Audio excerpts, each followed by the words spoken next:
Welcome to the Business of Style podcast with me, your host, Louisa Gabriel. I'm a personal stylist and image strategist who grew a successful six-figure business, and now I'm educating and empowering other personal stylists and image professionals just like you to do the same. So please keep listening to hear the lessons I've learned and the strategies I've used along the way that are guaranteed to take your personal styling career from side hustle to six figures too.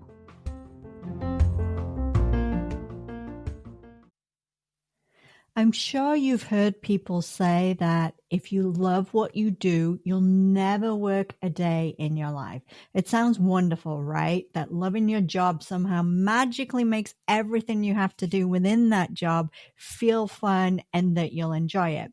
But the truth is, no matter how much you love what you do, you will be working each day. And you're not always going to love what you do. And in fact, at times, you might actually find yourself hating what you do. When it comes to being a stylist or any other job, there will always be parts of that job that you dislike, maybe even hate. And having to do those parts can sometimes lead you to hating being a stylist and wondering if it's really all worth it.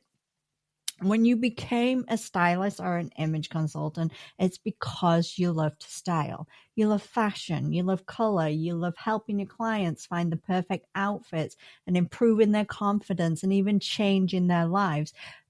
But sadly, being a personal stylist isn't just about those things.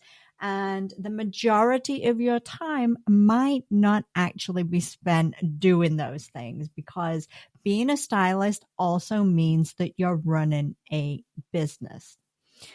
Most stylists, yes, they love being stylists, but when they find themselves spending more and more time running their business than actually styling and working with clients, it can lead to frustration. That frustration can really kick in, and that's when many actually even think about quitting. So what can you do if you feel yourself falling out of love with being a stylist because you're spending all your time running a business? Well, I've got a few strategies that I'm going to share with you today that have helped me through the same struggles with my business. So let's dive into it.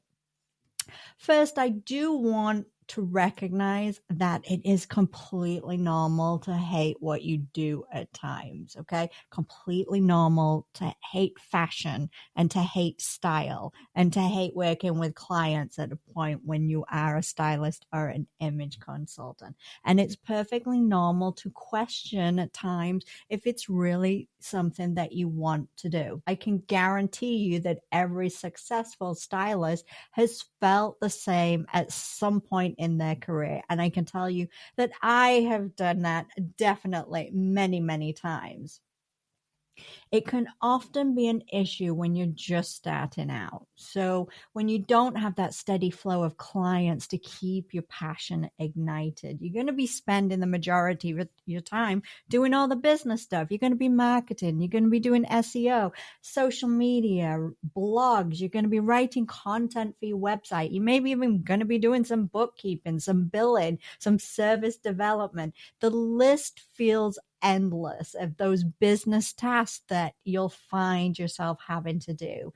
And that's really hard because you became a stylist because you wanted to style. You didn't want to become a bookkeeper or a social media manager, because if you did, you would have just done those jobs, right? Even when you start getting regular clients, these feelings can still happen because the more clients you have, the more business tasks you end up having to do. But wherever you are in your career, there are some simple things that you can do to overcome some of the frustrations that you might be feeling and to kind of keep or even reignite your love for being a stylist while still dealing with those mundane day-to-day tasks that every business owner has to do. So the first thing that you can do is to take time off. Yes, take time off from your personal styling business on a regular basis. It can be a challenging thing to do when it's your own business. Trust me, I know I am terrible at this sometimes.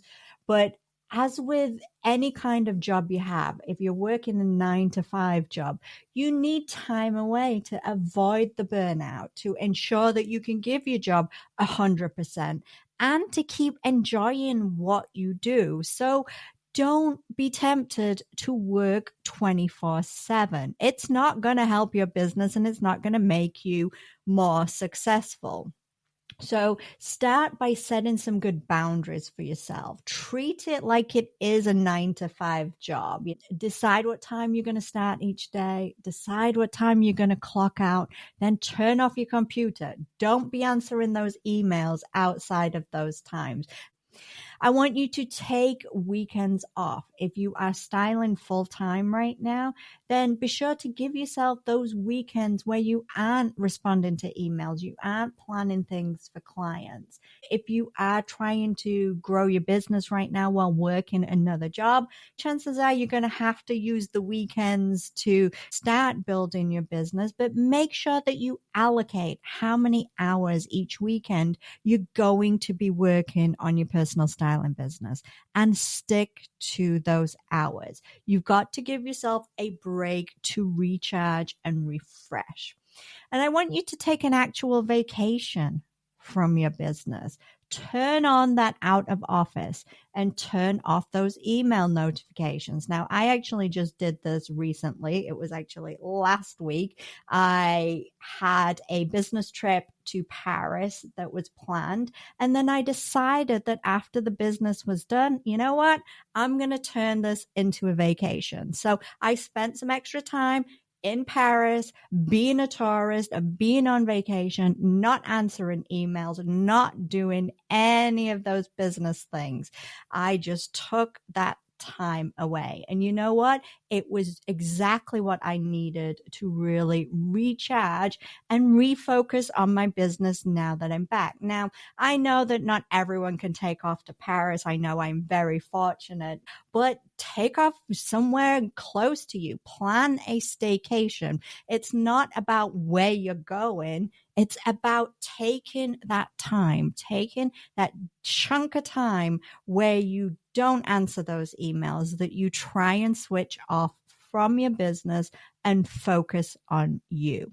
Very, very important for making sure that you continue to actually love what you do and it just doesn't become so overwhelming and so mundane.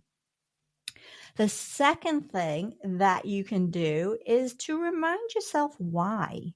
Why did you decide to become a personal stylist and start a personal styling business and work for yourself? Now, I'm not talking about you had that passion for fashion, you really wanted to help people.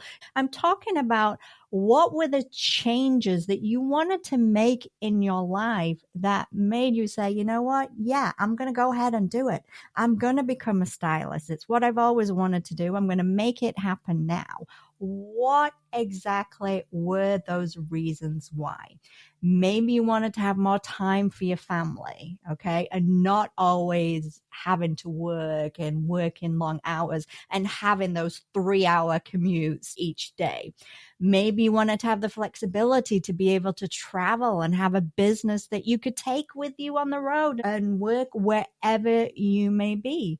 Maybe you wanted to stop just making money for other people, stop making other people rich and start making yourself rich and making all that money for yourself. Whatever your why may be, I want you to remind yourself of it pretty much on a daily basis. Okay. Even when you're feeling good about your business and, you know, you're feeling happy and you're feeling in love with your business, you still want to keep reminding yourself why.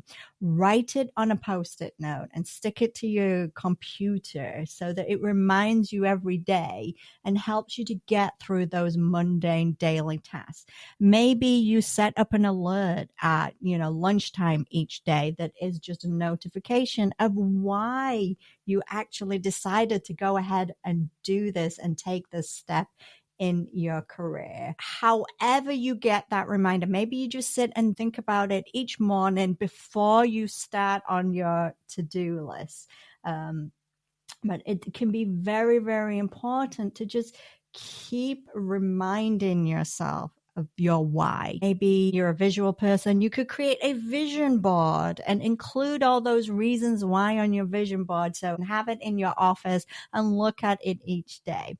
It's not about how to remind yourself. The most important thing is that you do remind yourself, and you do that on a regular basis. The third thing that you can do is think of something that is going to help you to reconnect with your love for fashion and style. So let's face it, as stylists, we love fashion, okay? We love style. We love everything about it. We love the power that style has. We love the creativity, of haute couture. We just love fashion and style. But sometimes when we're constantly trying to keep up with those trends and research things, and we're shopping for our clients all the time, we can lose some of our own passion, that passion that we once felt, that excitement that we used to feel going shopping and trying out the latest trends. Also, if you don't really have many clients right now, then you're not actually getting to do the best part of the job, which is to actually style people. You're missing out on that right now. So think about what you can actually do to reignite your passion. Now, when I was in Paris, I was lucky enough to visit the Louvre Couture exhibition, and it really, really ignited my passion again. I just felt so excited walking through that exhibit, seeing all these incredible works of art is pretty much how I would describe them, because clothing is art, especially when it's haute couture. But it really got me feeling excited again. It really got me feeling creative again. Now, obviously, you don't have to go to the Louvre, but if you are in Paris, I definitely recommend checking it out before it ends in July. But you could watch a Fashion Week show online. If you have a favorite designer, look at the videos that are out there that are going to inspire you and remind you of your love for fashion. Maybe just grab a copy of Vogue or some fashion magazine and take that time for yourself, not doing it as a stylist, but just reading Vogue because you love the magazine, you love the images, and you're just reconnecting to your own passion. Make it about you. Whatever you do, make that thing about you, not about your clients and not about your business. Maybe there's some kind of fashion show near to where you live that you could go to. It doesn't have to be a Fashion Week show. Just going to a local fashion show at your local high school can actually be a simple thing that might just reconnect that passion for you. So I want you to reconnect with your love of fashion and really start getting excited about it again.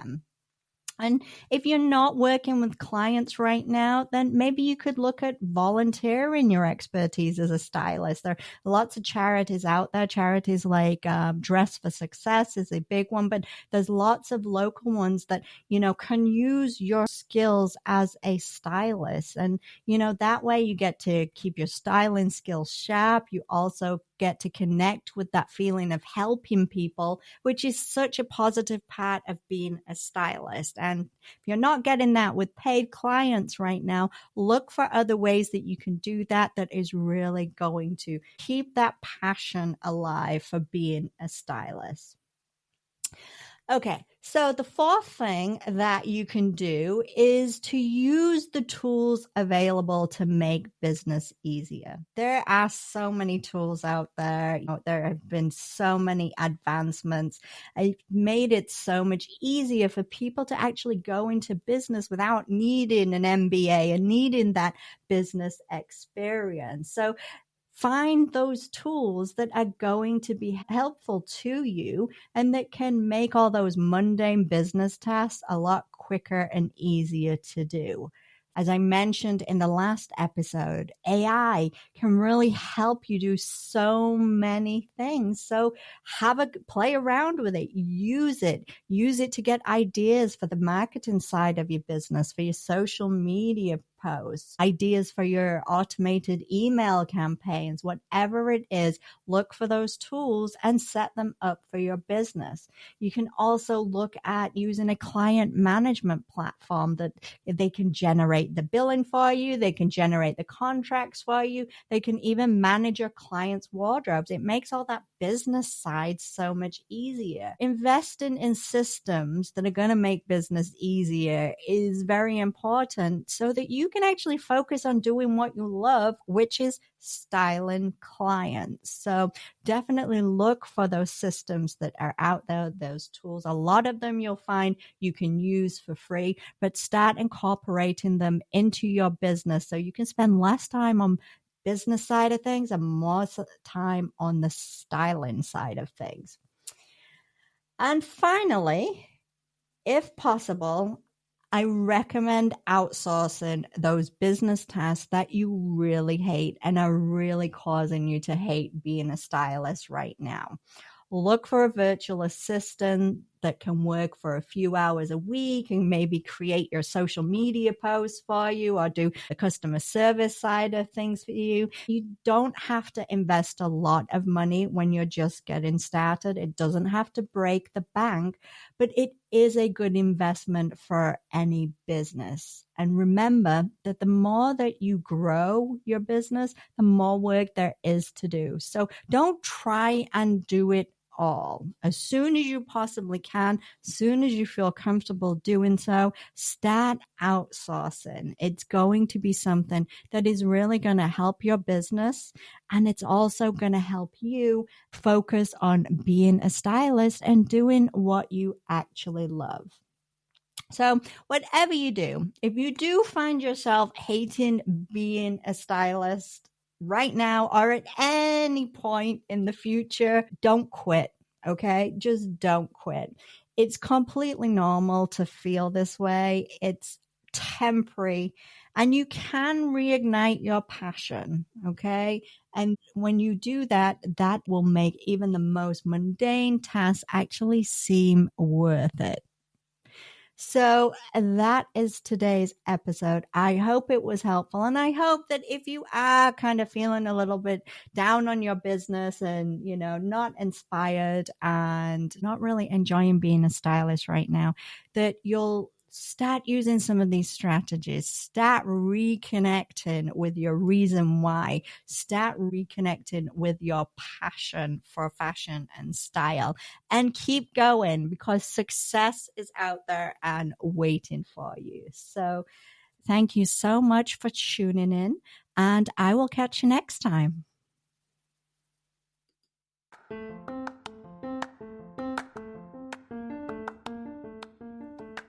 If you enjoyed today's episode of the Business of Style podcast, then don't forget to hit subscribe so you'll be notified when a new episode is available. And of course, if you're looking for additional training and resources to help you in your career as a personal stylist, then be sure to visit my website, styleacademyintl.com.